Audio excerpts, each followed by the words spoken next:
It's that time of the year again. Leaves are falling, there's a chill in the air, and everyone is watching my favorite show of all time, Over the Garden Wall. Can you tell who my favorite character is? Now, children's cartoons, such as Over the Garden Wall, sometimes walk a fine line. Is the show age appropriate, or is it too dark for children to really enjoy? Over the Garden Wall consists of only 10 episodes, but they dive deep into themes such as transformation, purgatory, and even death. If you're unfamiliar with the show Over the Garden Wall, it's about two brothers, Wirt and Greg, who get lost in the unknown on Halloween. While trying to get home, they meet an array of colorful characters who step right out of history books, famous paintings, and even fairy tales.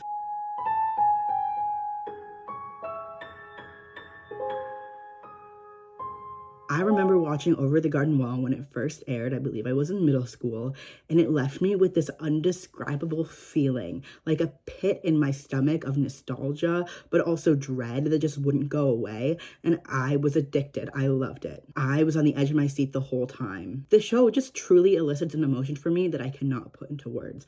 That's how good it is. There are so many twists and turns and secrets to discover about the characters, and the show only seems to get better with age due to the fact that I can better understand the references in the show. For example, throughout the series, there are many references to not only famous fairy tales, but mythology and pop culture. In fact, the first episode starts with one of the characters, Greg, leaving a candy trail behind him, much like Hansel does in Hansel and Gretel. Candy camouflage! There are also a number of fairy tale tropes that the characters just fall right into, such as the impossible task, visiting mysterious worlds, and talking animals. These tropes are like Easter eggs for the audience to seek out, creating a richer experience with each rewatch.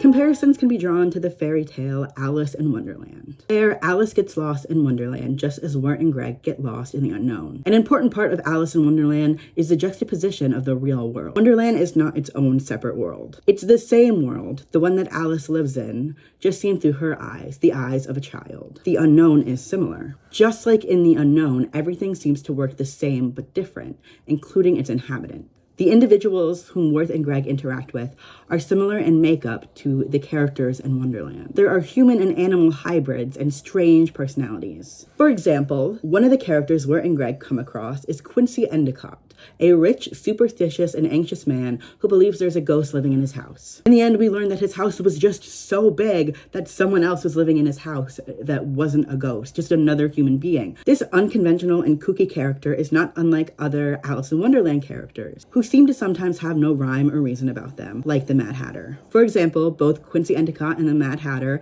enjoy tea, albeit for different reasons, and they're both interrupted by a surprise visitor. Home is often associated with safety, familiarity, and comfort.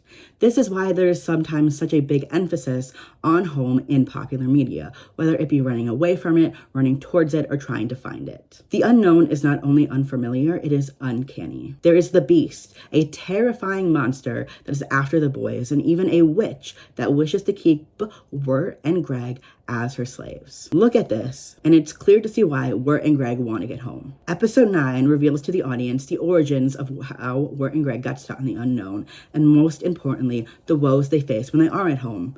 Crushes, stepdads. But, well, I have this crush on this girl. Mm-hmm. That's all. That's all? And I think about her a lot, and I play clarinet. Wirt, you gotta be kidding me. And I secretly whisper poetry to myself in my room at night. Not only does this help establish a motivation, but it also clears up some confusion for the audience. Wirt and Greg are not only looking to get home, they are looking to escape the unknown as well. Dorothy from the 1939 film The Wizard of Oz is also trying to find her way home. Now, this one is for you, all you Wicked stans, because I am just as excited for Wicked for Good as you are. There are surprisingly many similarities between Over the Garden Wall and The Wizard of Oz, mainly being through the idea of the savior, the person who's supposed to help the main characters get home, actually being a fraud. Dorothy spends her time finding her way through Oz and trying to find the wizard, as she has been told he can help her get home. Wirt and Greg spend much of their time in a similar motive, trying to find Adelaide because Beatrice has told them this is how they can get home. However, when they get there, both Adelaide and the wizard are not who they appear to be. Neither character can help the protagonists get home. In fact, Adelaide wants to do the exact opposite. Her plan all along had been to use Wirt and Greg as child servants. Our arrangement was for you to bring me a child servant, and then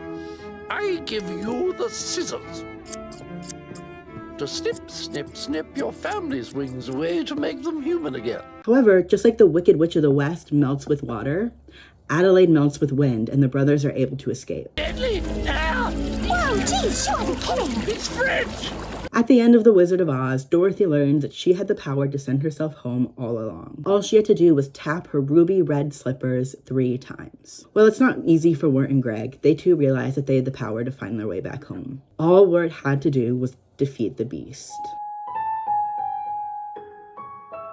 Humans who are cursed... Oh, is there a truck outside? Humans who are cursed to spend their time as animals or inanimate objects are often found in fairy tales, and there is no expectations when it comes to Over the Garden Wall. Okay, now someone's mowing. One of the main protagonists is Beatrice, who was once a young girl. However, after throwing a rock at a bird, she and her entire family were cursed to become bluebirds. Ashamed, Beatrice ran away from home only to find Adelaide at the pasture, who agreed to lift this curse from Beatrice as long as she finds her 2 servants. Another famous fairy tale character that falls into the same trope is the Beast, or Prince Adam, from Beauty and the Beast. Just like Beatrice, Adam is nasty to a woman with magical powers. She turns him into a hideous beast, and the rest of his servants are turned into inanimate objects. Adam is not only cursed to be like this until he finds true love, but he is burdened with the knowledge that he is the one who cursed his royal attendants to be like this. Beatrice is faced with the same guilt for her family due to the fact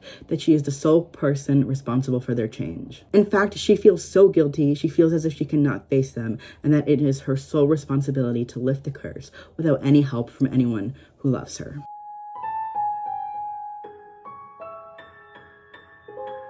Fairy tales have historically been used to warn children of the dangers of the world, especially through their villains. Every great fairy tale needs a great antagonist. For Over the Garden Wall, this is the Beast, a terrifying creature that haunts the unknown in search of lost souls. He turns his victims into eldwood trees in order to help light the lantern that contains his soul, keeping him alive. The Beast is not afraid to prey on children or use grief to manipulate his victims, thus making him similar to a villain straight out of a Grimm's fairy tale. Now, I'm really sorry if I pronounce this wrong. That's just still the dyslexia in me. The Erlking by Franz Schubert tells a story about a creature that preys on children. The Erlking is a German song written in the 1800s by Franz.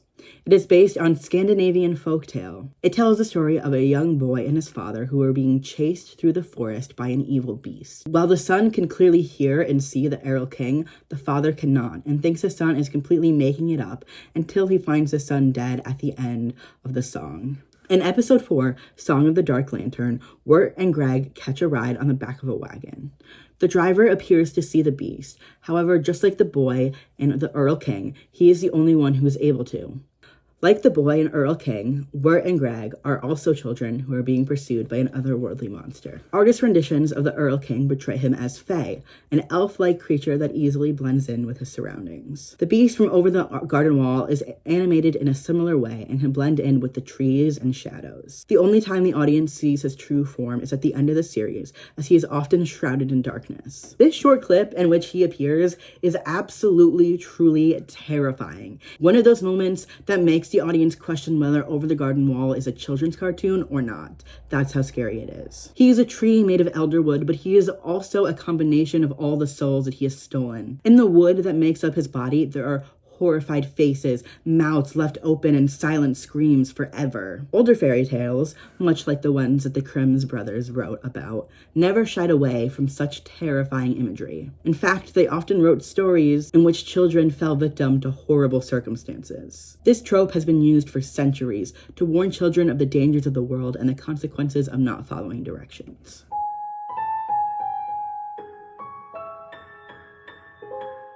At the end of the series, we realized the 2 brothers had been in an accident. They wake up in the hospital surrounded by their friends. And the unknown is a thing of the past, just a nightmare. Or is it? Greg's frog, which had swallowed a bell while in the unknown, suddenly has a bell still in its stomach. And so the story is complete, and everyone is satisfied with the ending. From here, the sincerity of the unknown is left up to the viewers. There's a brief ending where we see the inhabitants of the unknown going about their lives, seemingly happier that the beast is gone. However, with the two brothers back in the waking world, this must be fiction, right? Well, this is a really common trope in fairy tales and stories, such as the previously mentioned Wizard of Oz and Alice in Wonderland. A character goes on a long, tremulous journey only to discover the whole thing was a dream. However, something from their journey has followed them into the waking world, making them question the whole thing. After Dorothy wakes up from her journey, she is clearly confused and disoriented. The audience feels similar, having spent so much time connecting with those characters that lived in Oz. But I did leave you, Uncle Henry. That's just the trouble. And I tried to get back for days and days. There, lie quiet now. You just had a bad dream. And even though Dorothy's family reassures her it was just a dream, there's a suspension of disbelief with the audience. The same thing happens in Alice in Wonderland, when Alice is woken up from her nap to discover that she never did fall down that rabbit hole, and she's been asleep the whole time. Over the Garden Wall leaves more up to interpretation than most fairy tales, however. There's indiscriminating evidence in Over the Garden Wall that points to the adventure of the unknown being real. There are hundreds of fan theories one can find online, pointing in all different reasons as to why the unknown is real. As mentioned earlier, Greg's frog still has the bell that he previously swallowed. While this is the most damning evidence, there's still more. An end credit scene shows the characters of the unknown living a happier life than they had before. They are happy and loved ones are back together. However, there are two wooden dolls, one of Wirt and one of Greg, being made by the toy maker. The dolls are placed on a shelf with other characters from the unknown. Why show this if it didn't really happen? It has nothing to do with Wirt and Greg's story, besides proving that the unknown was very real. Over the Garden Wall has incredibly dark themes for a show marketed towards children. The unknown is supposedly a metaphor for purgatory, the place between life and death, between dreams and reality, according to the art book of Over the Garden Wall. However, the unknown wasn't even always called the unknown. Before the show aired, it was called the in-between, the place in between living and death. On top of that, in the second episode, Hard Times at Huskin Bees, Wirt and Greg arrive at Pottsfield. While there, they meet a group of people dressed in pumpkin costumes who are celebrating. Only the people in pumpkin costumes are actually dead. They're skeletons. When Wirt and Greg first arrive in Pottsfield, someone asks, "Aren't you a little early?" referring to the fact that aren't they a little young to be dead already? Say, aren't you a little too early?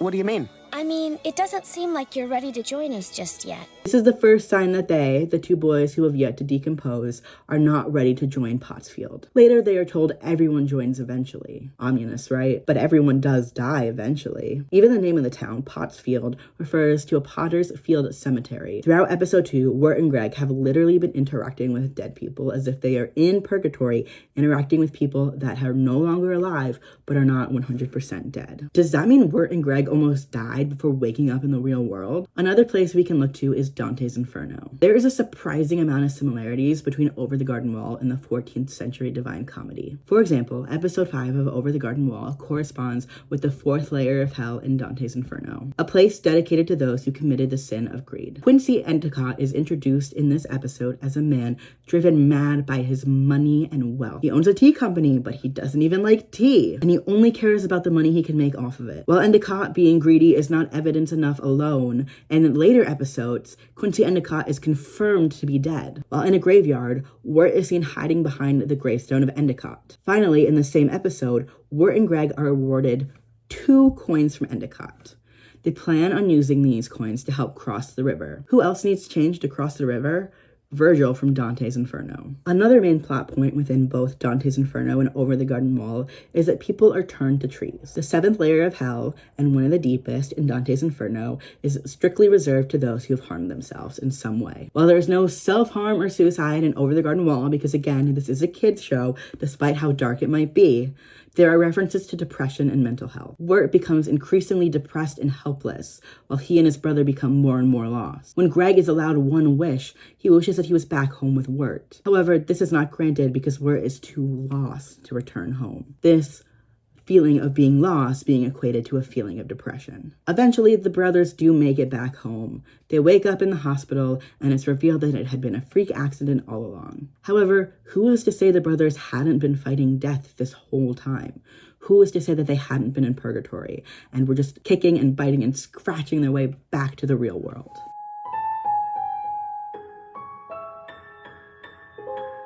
Over the Garden Wall is saturated and filled with so many Easter eggs and references to famous fairy tales and pop culture that it's almost impossible to point them all out. From the characters, to the relationships, to the songs, there are so many secrets to find. For example, Wirt and Greg are stepbrothers. While neither of them are evil, many fairy tales feature stepbrothers or stepsisters or step-siblings, such as Cinderella. Another glaringly obvious character reference is the Woodsman. The Woodsman is an older man who wanders the unknown trying to keep his lantern lit by cutting down trees. He does this because the beast ordered him to do so. A similar fairy tale character is the Huntsman from Little Red Riding Hood. He too carries an axe to help him cut down trees. On top of that, their names are nearly identical. The pop culture references are also abundantly clear on Over the Garden Wall. The classic song from episode 3, Potatoes and Molasses, Potatoes and molasses, is an ode to Shirley Temple's song Animal Crackers in My Soup, animal crackers in my soup. from the 1935 film Curly Top. Even the credits include a reference, as they call the cast the players, something that is often done within Shakespeare shows. In fact, a lot of older television shows and movies are referenced throughout Over the Garden Wall that just create this feeling of nostalgia, of I've seen this before, but I don't remember where, and it's giving me the heebie-jeebies.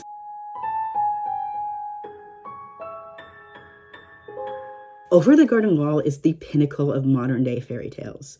It includes timeless tropes, iconic songs, and well-rounded characters. The setting is as much of a character as characters actually are, invoking feelings of trepidation and remembrance. On top of that, the darker themes become more and more apparent with each rewatch. Currently, there is no show or movie or even book that makes me feel the way Over the Garden Wall makes me feel. It evokes this feeling of missing childhood, the hopelessness associated with being lost, the comfort I used to feel as a child knowing home is a place I could always go to, and even the fear of death. It's one of those shows that I could watch over and over and over again and never get bored. Thank you so much for watching this deep dive into Over the Garden Wall and the fairy tales that inspired it. Please give it a like if you enjoyed, a comment if you enjoyed, and I will catch you in the next video. Bye.